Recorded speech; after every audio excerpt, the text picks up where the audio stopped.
Earlier this week, an opinion poll commissioned by Bloomberg News placed Labour Party's Peter Obi as the leading candidate in the race to become Nigeria's next president after next year's general election. So according to Bloomberg, a clear majority of respondents to the opinion poll said they intend to vote for Obi, a former governor of Anambra State in southeast Nigeria. The presidential election scheduled for February next year is expected to be a three-horse race between Peter Obi of the Labour Party, the All Progressive Congress's Bola Tinubu, and a former Vice President of Nigeria, Atiku Abubakar, who is the presidential candidate of the People's Democratic Party. Now we have joining us now for his reaction, Reno Omokri, a member of the PDP. Good day and welcome, Reno. We're going to get straight into it. We've already seen your tweets dismissing the poll. In your words, you said, as our candidate said to Arise TV, most core Northerners are not on any app. They get their news and are influenced via radio. Now, Reno, voter apathy is a massive issue in Nigeria. In the last two elections, we haven't even seen up to 50% of the electorate voting.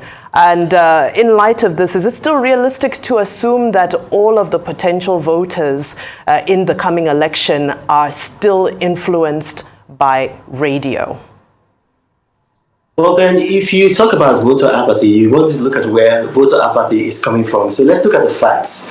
The states that had the least number of voters were from southern Nigeria, and specifically southeastern Nigeria.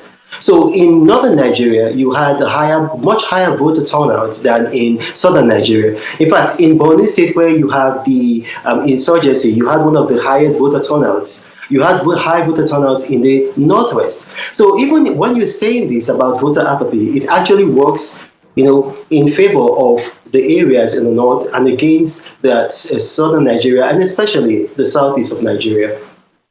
So I'm just wondering what was your biggest issue with this polls that were carried out by Bloomberg? Well, if you look at the polls, if you read the polls, it's a lot of people are, fooled by the kind of language that they use. It's just like when some people tell you they made an omelette and you don't know what an omelette is, so you just assume it's some kind of exotic French dish. It's just fried egg. If you read the Bloomberg report, I read it myself, word for word, everything. They said they used a San Francisco-based pollster to do an app-based poll, and I'm quoting from that report, an app-based poll. What's an app-based poll? So simply, it's just an app that you use, maybe Twitter or SurveyMonkey, which are the two biggest apps that company actually uses for polls. So when you're using an app-based polls, you see, it's like people in southern Nigeria who've never lived in the north, or foreigners who have no clue about Nigeria, that are going to actually believe that poll. Because apps, generally, they are in English. And if you look at the data, according to Statistica, 30.9% of Nigerians speak only Hausa. They don't speak any other language. They just speak Hausa. Now, if you take in the number of Nigerians that speak Hausa and another language, maybe it goes up to about 42%. But then those people, they speak English as a second language. So when you're having an app, you have to realize that there is a disproportionate number of Southerners on social media in Nigeria because of the English barrier.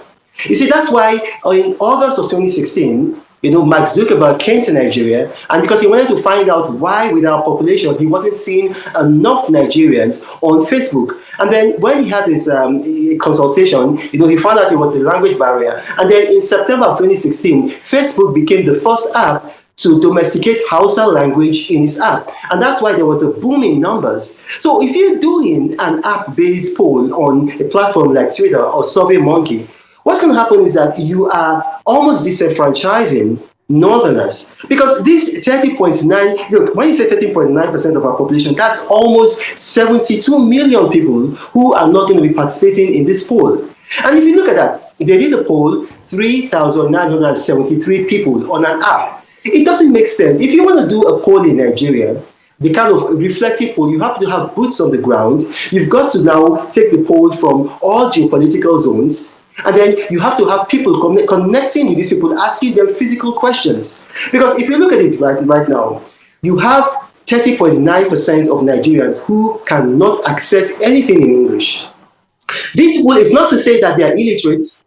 For centuries, they've had Ajami, which is their Hausa language script. They've got books written in Ajami. As a matter of fact, Nigeria's first prime minister wrote a book, Shehu Umar, in Hausa.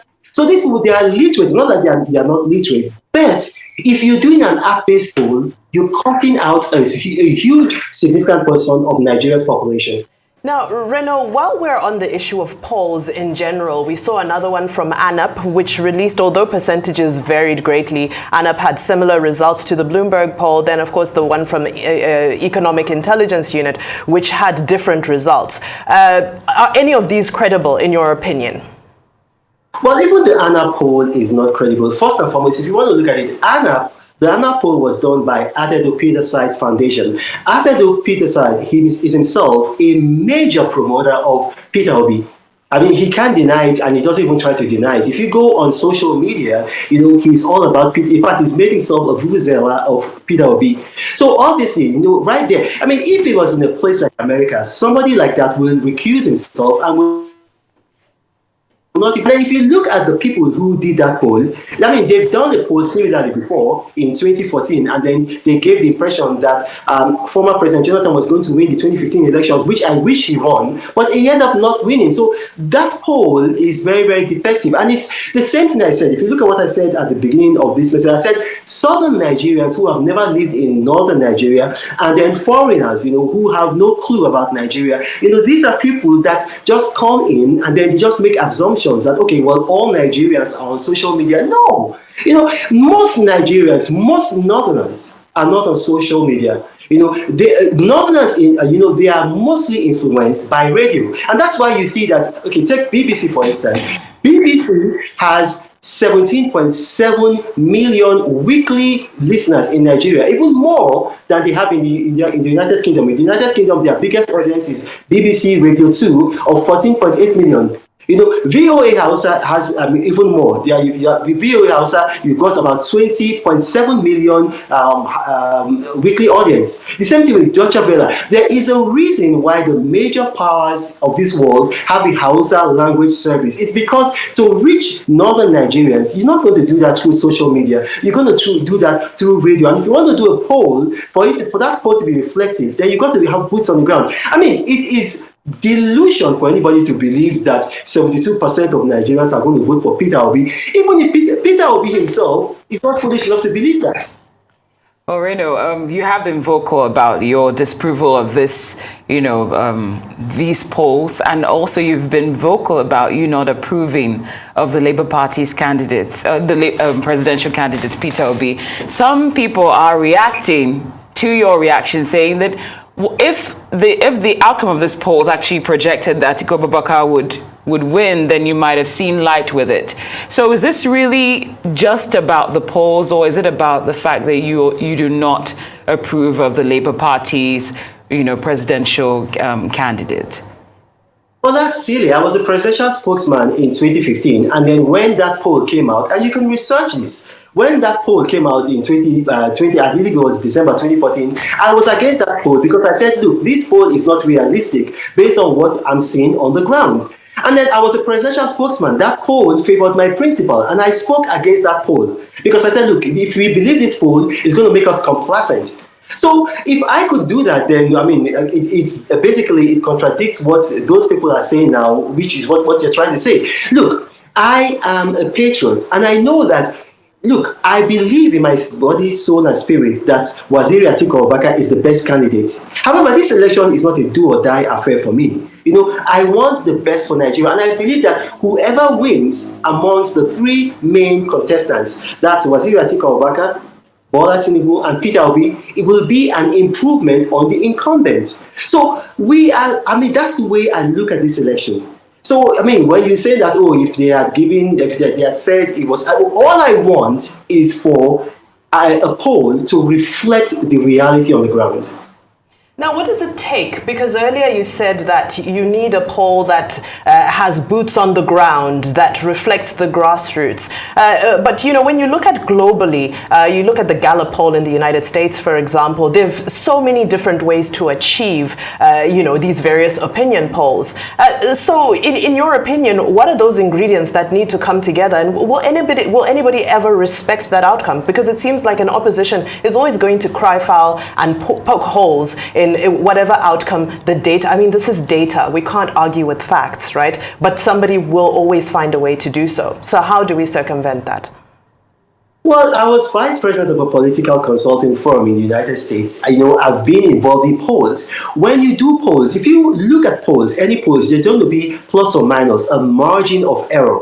And so when you do polls on the internet, on social media, app-based polls, which is what Bloomberg did, that is the most unreliable poll. In fact, as a matter of fact, you can actually get bots, robots, they call them bots, to take part in that poll and skew it. The most reliable poll are polls that are done by people going on the ground. Okay, so you say, okay, we've got 50 we've got 50 states in the United States, so we're going to have people in each of these states, and we're going to take a sample of 500 people in each state, and then we're going to have people going to different areas, different counties in these states, knocking on the doors, and then asking people, are you a voter? Can I see your voter registration card? Are you going to vote? Who are you going to vote? And then those are the most reliable polls. Now, the second most reliable polls are phone polls, whereby you get a list of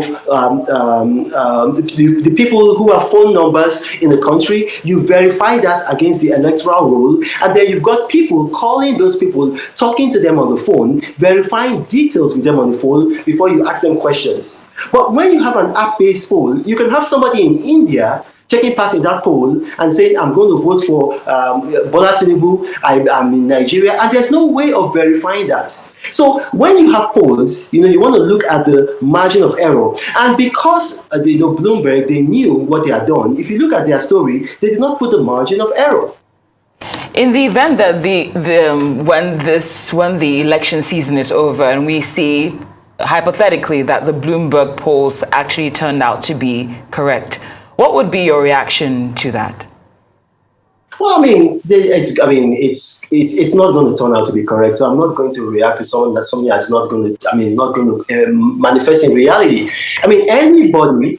Bloomberg is saying that Peter Obi is going to win the election by a landslide of 72%. So he's saying that 72% of Nigerians are going to vote for him. Anybody who believes that is a political neophyte, and I'm not a political neophyte, so I'm not going to respond to that. I believe that at the first ballot, Waziri Atiku Abubakar is going to win. I believe that his closest rival is Bola Tinubu, and I believe that Peter Obi will come a very, very distant third. There are reasons for that. If you want me to give you the reasons, I will give you the reasons. Well, unfortunately, our time is far spent. I would have loved to have known how you conducted that particular poll. Maybe you can sum that up for us very quickly in 30 seconds. How did you come up with your poll? Well, it's not a poll, it's a reality. If you look at the Osun elections, what I told you is what manifested. The People's Democratic Party won, the APC came second, and then the Labour Party came a very, very, very, very distant third. And that's going to reflect on February 25, 2023, when Waziri Atiku Abubakar wins the next presidential election. Well, we'll wait and see. Thank you so much, Reno Omokri. Appreciate your time on Newsday. Thank you for joining us.